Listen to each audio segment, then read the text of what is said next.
The video you're about to watch contains content that some may find disturbing, including scenes of graphic violence, mentions of internet harassment, and foul language. Viewer discretion is advised. In July, voice actress Laura Bailey revealed on Twitter that she had faced death threats and harassment over her character in Naughty Dog's The Last of Us Part 2. The reception to The Last of Us Part 2 has been anything but smooth, facing review bombing on Metacritic and backlash from certain fans of the first game. Despite winning numerous awards at both the Golden Joysticks and the Game Awards, And now, the Game of the Year award goes to The Last of Us Part 2. and near-perfect critic scores, the game has proved controversial enough that there exists at least one subreddit devoted to criticism of it. One controversial element of the game is Abby Anderson, the game's deuteragonist, played by Laura Bailey. Early in the game, Abby kills the protagonist of the first game, Joel Miller, in a graphic scene that sparks the game's revenge plot. You don't get to rush this. Over the course of the game's story, however, she becomes a playable character, meant to draw the player's sympathy. At the game's climax, she is forgiven by the protagonist, Ellie Williams. Abby's design and story were considered by some to be part of the woke politics that disgruntled fans claimed weakened the game's writing.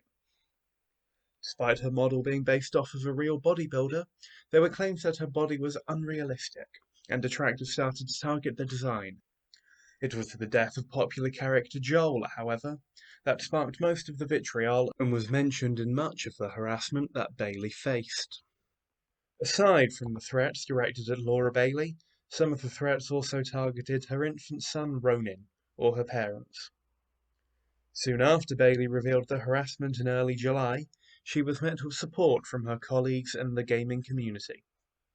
Director and writer for The Last of Us Part 2, Neil Druckmann, mentioned that he had also faced harassment, and Naughty Dog and other figures in the gaming community denounced those threatening both him and Bailey. Likewise, fans and gamers largely sent support to Bailey. Some saw no problem with the game, whilst others stated that they disagreed with the writing or disliked Abby, but thought threats towards an actor were unacceptable. A few, on both Twitter and Reddit, were less supportive, alleging that the threats may have been a publicity stunt or a false flag to demonize critics of the game.